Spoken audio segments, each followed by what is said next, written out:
सलाम अलैकुम। ये जो लड़कियां हैं जो बुर्का पहन के पूजा कर रही हैं, जाहिर सी बात है कि ये एक ट्रेन है और जो चलाया जा रहा है। दूसरी बात ये है कि ये मुसलमान तो साफ, इनके पहनावे से साफ जाहिर हो रहा है कि मुसलमान नहीं है।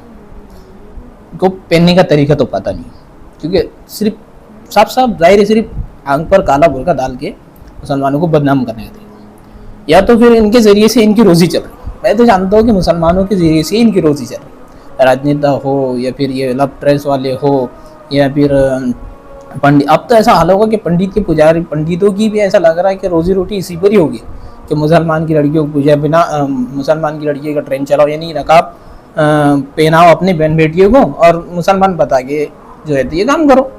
तो मुझे बुरा लगा, अगर हमको बोलते तो हम बुर्का खुद पैसों से दिलाते तो हमको सवाब भी होता और हम इस्लाम की दावत भी दे देते, तो दिन रात बुर्का पहन के रहना पड़ता था, ज़रूरत नहीं पड़ती थी।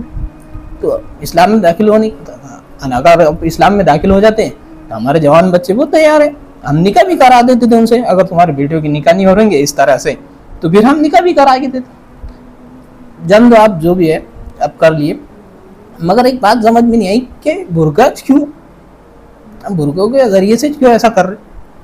तो मुझे समझ में आ गया कि आप रोजी रोटी सारी जो मुसलमानों को तकलीफ दे रही रोजी रोटी की थोड़ी बहुत, जो चंद लोगों को जो दुकानें खोल के बैठे बुरके ले, तो मैं वही सोच रहा कि ये ऐसा क्यों हो रहा। तो ये लोग बुरके लेके चल जा रहे, मतलब ये दुकानें डाल दे रहे।